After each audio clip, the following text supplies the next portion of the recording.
नमस्कार, स्वागत है आप सभी का। यूपी ट्रिपल एससी मुख्य सेविका भर्ती में हाई कोर्ट अपडेट को लेकर के बात करेंगे। 13 सितंबर की कॉज लिस्ट आ गई है।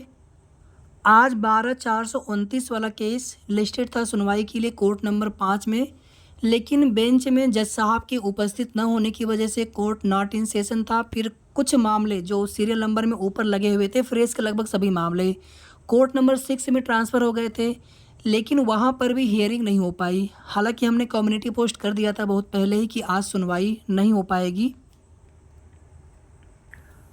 अब यहाँ पर जब डेट लग रही थी जल्दी जल्दी कुछ न कुछ मामलों में, कहीं पर कनेक्ट होकर के कहीं पर विदाउट कनेक्ट होकर के, तो यहाँ पर जज साहब भी उपस्थित नहीं है।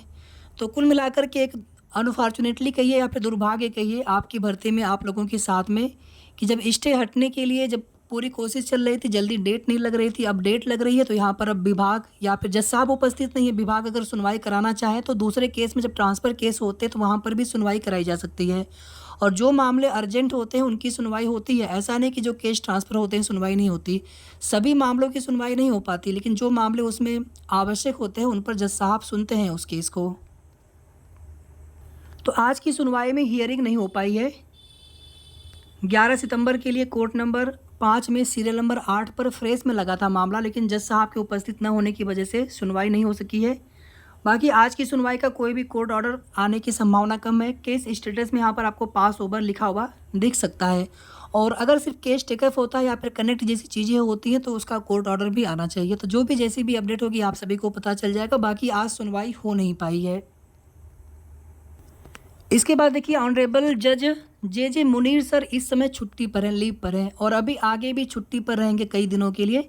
यानी कि 13 सितंबर को भी जज साहब उपस्थित नहीं रहेंगे अपने बेंच में। या तो कॉज लिस्ट आने पर यह मामला पहले ही किसी और सिविल बेंच में लग गया होता तो वहाँ पर हियरिंग हो जाती। अब कुल मिलाकर के जो भी मामले फ्रेश वाले हैं लगभग सभी के सभी ट्रांसफ़र हो जाएंगे, और कोर्ट नंबर 6 में यानी जो सिविल बेंच रहती है वहीं पर केस ट्रांसफ़र होते हैं, तो कोर्ट नंबर 6 में ही केस ट्रांसफ़र होने की संभावना रहेगी। अगर आप इसमें देखेंगे तो इसमें सीरियल नंबर 19 पे लगा है मामला, और अगर जज साहब उपस्थित होते हैं तो उस स्थिति में 100% सुनवाई होगी।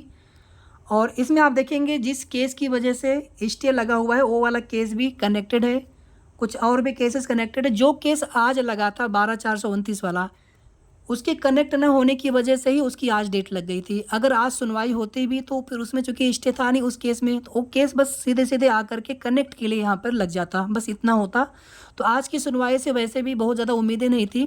इसीलिए देखिए, जो मेल करना था राज्यपाल महोदया जी को, या फिर 2 ईमेल आईडी और भी दी गई थी। हमने 2 दिन किया था, अब आप लोगों ने किया, कितने लोगों ने किया अब आप लोग जानिए। हम आप सभी से निवेदन कर सकते हैं, प्रार्थना कर सकते हैं, आगे आप सभी की इच्छा है, और कम से कम 1000 मेल भेजा जाना चाहिए था, तो निश्चित रूप से उस पर कार्रवाई होती, सकारात्मक परिणाम देखने को मिलता। अब बिल्कुल उस पर संज्ञान ही न लेना चाहे तो अलग बात है, लेकिन कम से कम 1000 मेल भेजे जाने की उम्मीद आप सभी से की गई थी। बाकी जो कुछ बहनें स्पीड पोस्ट भी की हैं, शायद ऐसा कुछ लोग बता रहे थे, तो बहुत अच्छी बात है। लेकिन मेल एक ऐसा साधन है कि 10 मिनट 5 मिनट का समय आपको कहीं जाना भी नहीं होता, कुछ खर्च भी नहीं करने, ना पोस्ट ऑफिस नहीं, कुछ नहीं। बस आपको 10 मिनट का समय देकर के मेल कर देना होता है, और सिर्फ एक ही ईमेल आईडी, एक ही मेल में आप तीनों ईमेल आईडी पर एक साथ मेल कर सकते थे। तो खैर अब यहाँ पर बस अपने अपने इष्ट देव से प्रार्थना ही हम लोग कर सकते हैं कि आपकी भर्ती में जल्दी से आप सभी का इष्ट हट करके भर्ती में आगे की प्रोसेस स्टार्ट हो। नए केस आने से ज़्यादा कुछ दिक्कत नहीं होती है, अगर सेम ग्राउंड का होता है तो बस आकर के वो कनेक्ट हो जाता है, लेकिन वो कनेक्ट लगवाने के लिए उनकी डेट लगती है। जब तक कि कनेक्ट नहीं होता तब तक कि वो डेट लगती रहती है उनकी इंडिपेंडेंट। अब देखिए, अगर आज की तरह जैसे आज केस ट्रांसफ़र हो गया था, अगर ऐसे ही 13 सितंबर को भी 100% केस ट्रांसफ़र होगा, कोर्ट नंबर 6 में अगर केस ट्रांसफ़र होगा, तो कोर्ट नंबर 6 यहाँ पर देखेंगे एक बार, कोर्ट नंबर 6 में कितने फ्रेश के मामले हैं और सुनवाई होने की कितनी उम्मीद है। तो कोर्ट नंबर 6 में केवल 3 के फ्रेश मामले हैं, केवल 3 के, और यहाँ पर देखेंगे जितने भी फ्रेश वाले केसेज हैं सभी के सभी केसेज ट्रांसफ़र होंगे।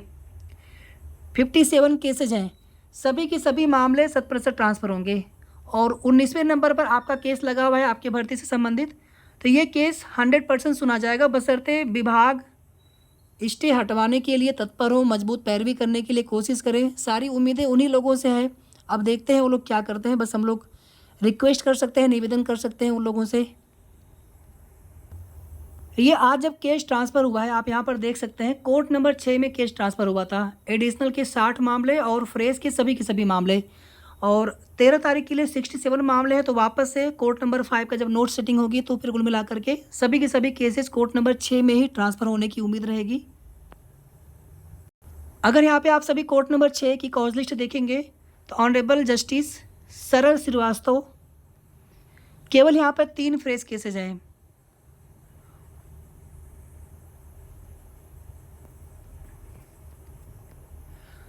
अब देखिए इनके बेंच में सिविल के मामले हैं सुने जाने, आप यहाँ पर देख सकते हैं ये रीटे करके। तो सिविल के मामले या फिर कुछ स्पेशल अपील भी होती हैं डिवीजन बेंच आदि वाले, चूँकि यहाँ पर सिंगल बेंच की बात हो रही है। तो सिविल के मामले हैं इन जज साहब के बेंच में, और इन्हीं की बेंच में आज मामला ट्रांसफ़र हुआ था। तो उम्मीद है कि उस दिन भी इन्हीं की बेंच में मामला या फिर किसी भी अन्य बेंच में मामला ट्रांसफ़र होगा। और अगर विभाग चाहेंगे निश्चित रूप से सुनवाई होगी, सुनवाई तो 100% होगी, लेकिन स्टे हटवाने के लिए विभाग को कोशिश करनी पड़ेगी। अगर वो चाहेंगे अपना जवाब आदि लगा करके स्टे वैकेंट करा लेंगे। बाकी देखिए अभी 1 दिन का समय बचा हुआ है, तो जो भी आप लोगों में से जिन भी बहनों ने, सिस्टर ने, अगर आप लोगों ने मेल ना किया हो राज्यपाल महोदया जी को, आप लोग भी करिए। अधिक से अधिक संख्या में अगर मेल जाएगा, 1000, 1500, 2000 अगर मेल चला जाएगा तो निश्चित रूप से वो लोग ज़रूर ध्यान देंगे। इतना मेल अगर, अब चूँकि उनका जो भी ऑफिशियल ईमेल आईडी होता है वहाँ पर अगर एक भी मेल आता है तो सारे मेल वहाँ पे चेक किए जाते हैं। लेकिन अगर सेम मैटर के बहुत सारे मेल पहुँच जाते हैं तो उस पर निश्चित रूप से विशेष संज्ञान लिया जाता है।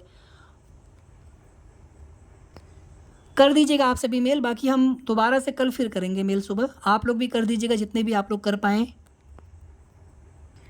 मेल में जो भी ईमेल आईडी है या फिर जो भी मैटर आपको मेल करना है, सब कुछ आपको हमारे टेलीग्राम ग्रुप पे मिल जाएगा। टेलीग्राम ग्रुप का लिंक इसी वीडियो के कमेंट में भी है पिन करके, और डिस्क्रिप्शन में भी है, तो आप कहीं से भी ज्वाइन कर सकते हैं।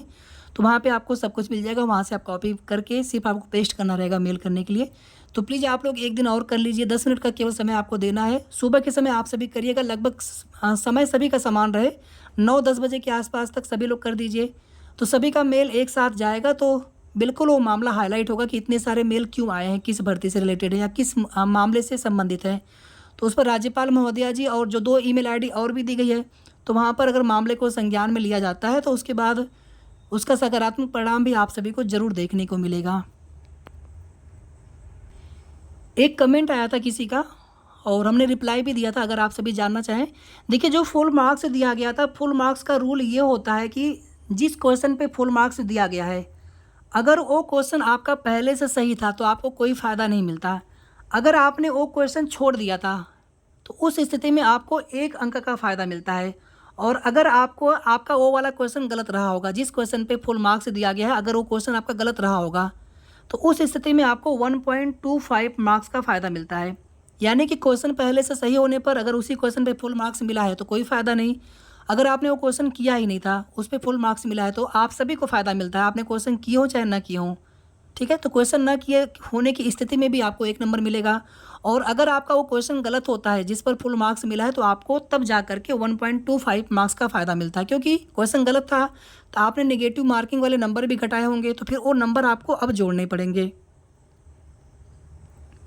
और कोई डाउट हो तो आप लोग कमेंट करके पूछ सकते हैं, मैं पूरी कोशिश करूँगा आप सभी को रिप्लाई देने की। धन्यवाद।